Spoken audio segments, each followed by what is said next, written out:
நமது அகங்காரத்தை தவிர பாக்கி எல்லாம் இறைவனின் படைப்பே. நாம் படைத்ததை நாம் தான் மாற்ற வேண்டும். நாம் கொண்டாடும் அகங்காரம் நீர்க்குமிழி போல் உடைந்துவிடும். நம் கண்ணோட்டம் எப்படியோ அதுவே செயலில் பிரதிபலிக்கும்.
ஆனந்தமே நமது உண்மை இயல்பு என்று வேதங்களும் முனிவர்களும் சந்தேகத்திற்கிடமின்றி தெளிவாக கூறியுள்ளனர்.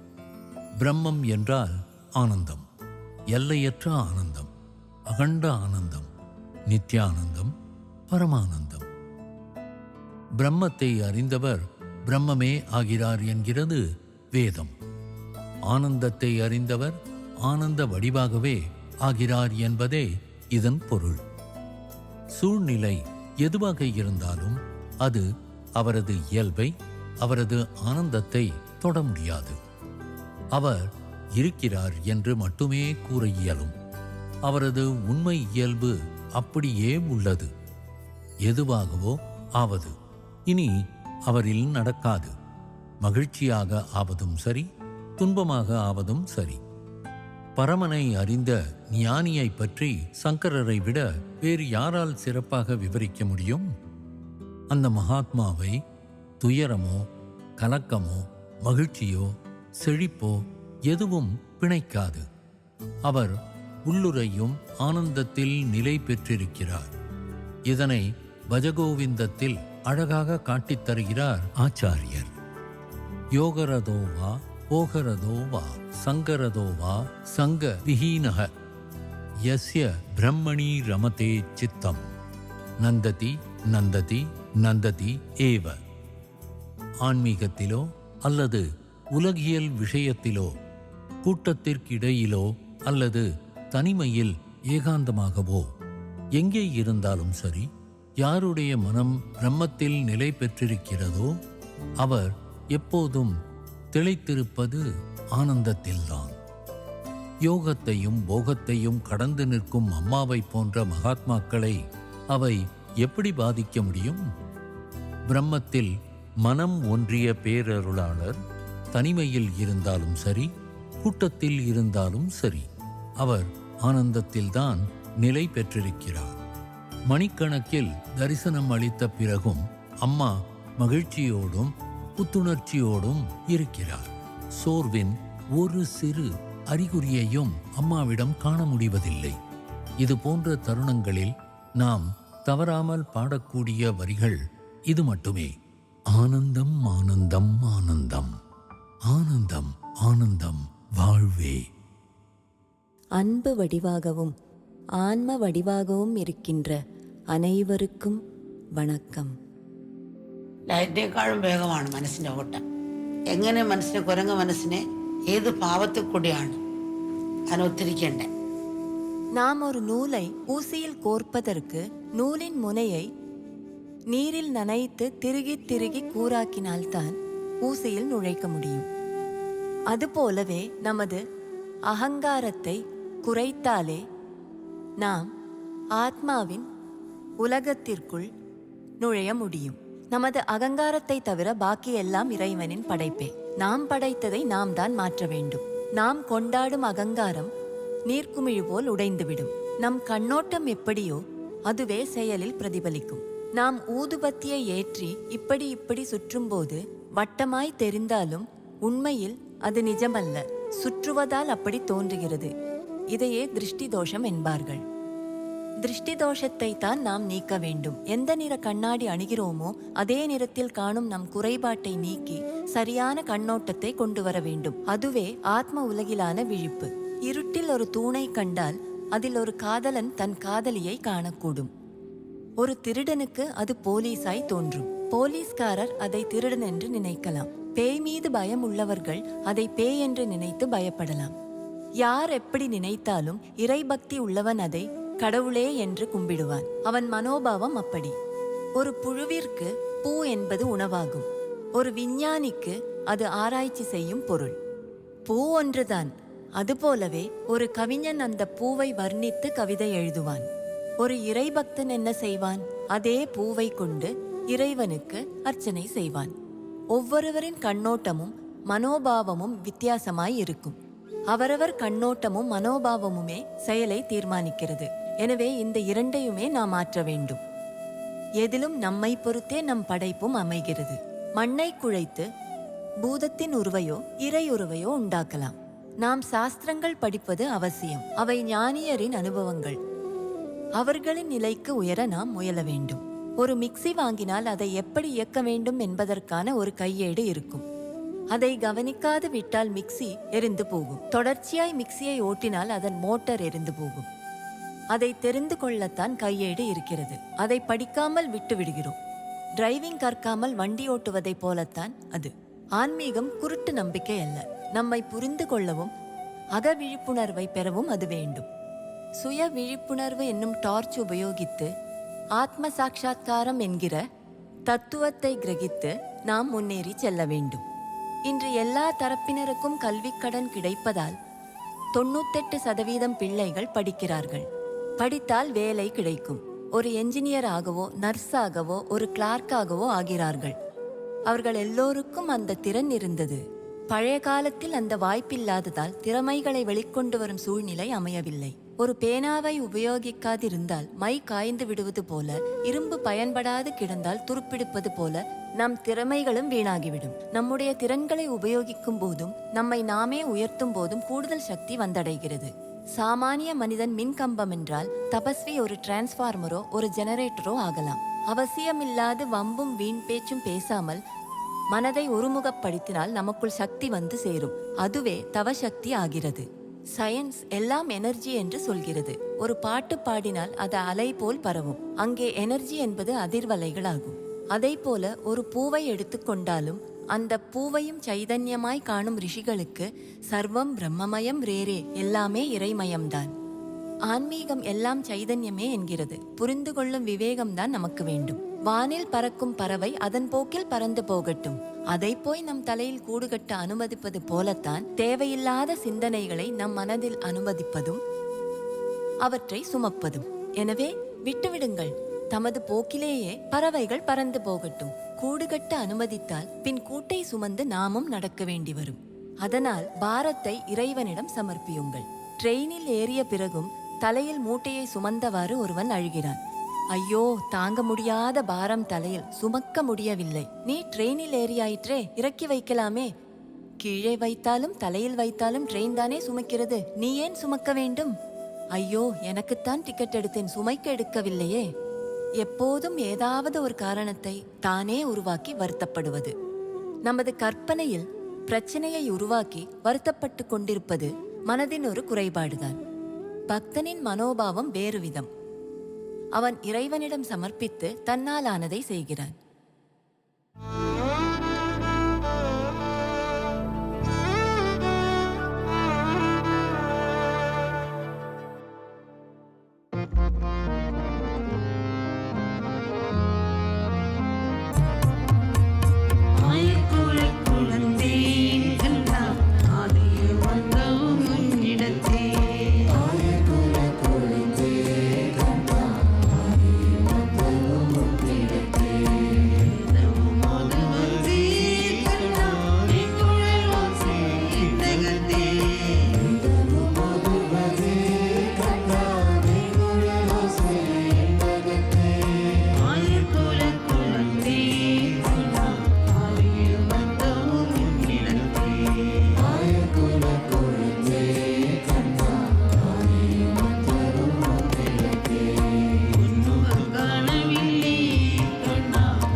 பாரதத்தின் தலைநகரமான டெல்லிக்கு அம்மா வருகை தருவது எப்போதுமே மகத்தான ஒரு நிகழ்ச்சியாகும்.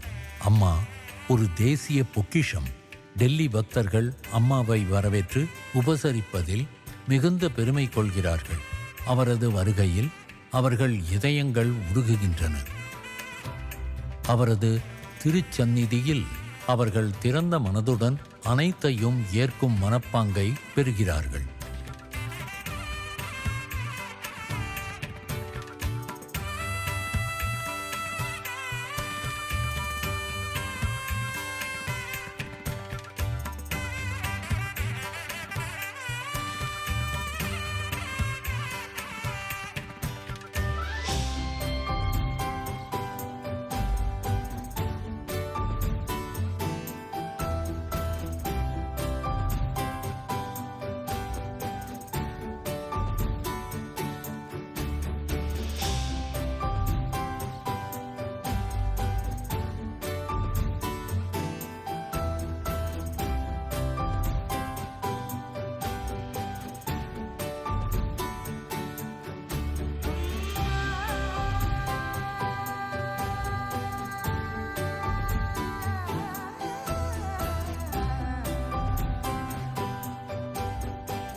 பொது நிகழ்ச்சி மறுநாள் காலையில்தான் என்பதால் டெல்லிக்கு வந்தவுடன் அம்மா அங்கிருந்த தன்னார்வ தொண்டர்கள் மற்றும் யாத்திரை குழுவினருடன் சற்று நேரம் செலவிடவும் தியானம் செய்யவும் அரங்கத்திற்கு சென்றார்.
அம்மா மேடையில் அமர்ந்தவுடன் ஒரு சிறுமி ஓடி வந்து அம்மாவின் மடி மீது தலை சாய்த்தாள். அன்போடு அம்மா அவள் முதுகில் தட்டிக் கொடுத்த போது அங்கிருந்த ஒவ்வொருவரும் அந்த சிறுமியாக தம்மையே பாவித்து மகிழ்ந்தார்கள். அம்மா எந்த ஆடம்பரமும் இன்றி மிகவும் இயல்பாக அவர்களின் சொந்த தாயாகவே அவர்கள் முன் அமர்ந்திருந்தார். டெல்லியின் மக்கள் வேகமான பரபரப்பான வாழ்க்கை வாழ்கிறார்கள் என்பது அம்மாவுக்கு தெரியும். அம்மா அவர்களின் ஓட்டத்தை நிறுத்தி கவனத்தை உள்முகமாக திரும்ப வைத்தார்.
அம்மா அனைவருக்கும் பிரசாதம் வழங்கினார்.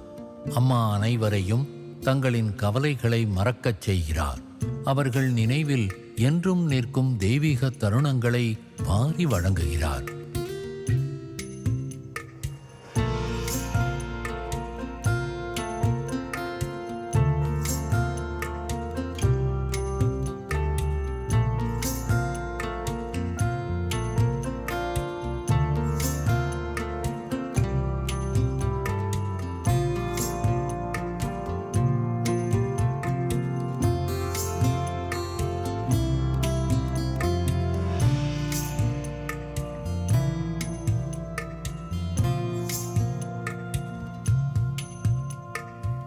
டெல்லி பாரதத்தின் தலைநகரமானதால் அம்மாவை சந்திக்க நீண்ட வரிசையில் பிரமுகர்கள் பலர் காத்திருந்தனர். அவர்களில் குறிப்பிடத்தக்கவர்கள் மாண்புமிகு மத்திய உள்துறை அமைச்சர் திரு அமித் ஷா,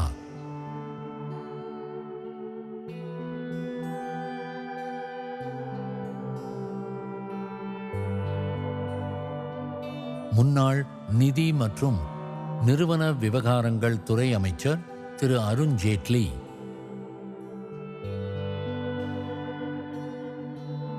மாண்புமிகு ஹரியானா முதலமைச்சர் திரு மனோகர்லால் கத்தார்,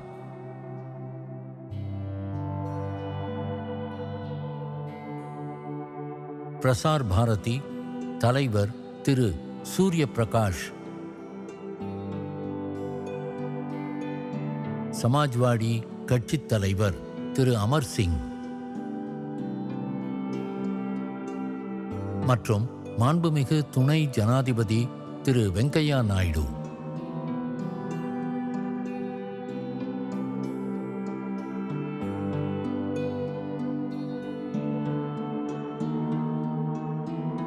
அவர்களின் சமூக அந்தஸ்து எதுவாக இருந்தாலும் அம்மாவின் முன்னால் அனைவரும் ஒரு சிறு குழந்தை போல் ஆகிவிடுகிறார்கள்.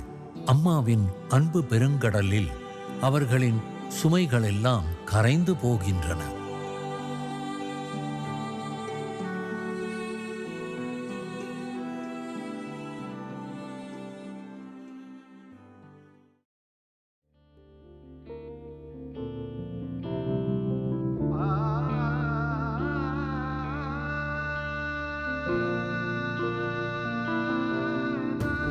பிரெஞ்சு தூதரின் வேண்டுகோளுக்கு இணங்கி அம்மா பிரெஞ்சு தூதரகத்திற்கு சென்றார்.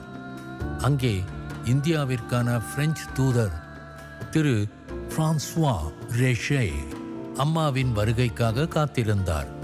அம்மா தூதரகத்தை அடைந்தபோது அம்மாவுக்கு மாலை அணிவித்து வரவேற்பதற்காக அவர் கட்டிடத்திற்கு வெளியிலேயே நின்று கொண்டிருந்தார்.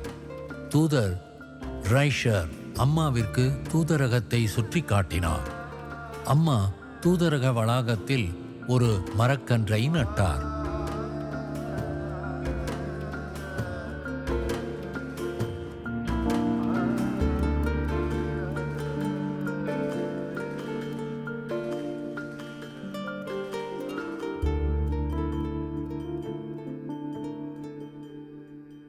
உள்ளே சென்றதும் அம்மா தூதரக ஊழியர்களுக்கும் அங்கே வசிப்பவர்களுக்கும் தரிசனம் அளித்தார்.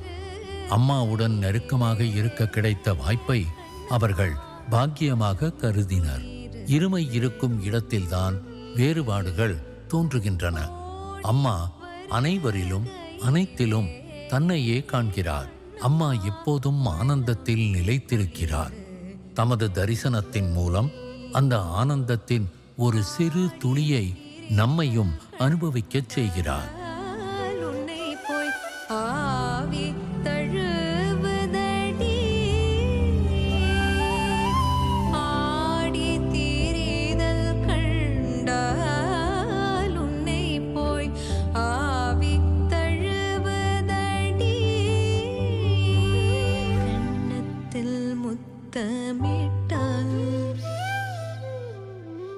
கண்ணத்தில் முத்தமிட்டால் உள்ளம்தான் கள்வரி கொள்ளுதடி.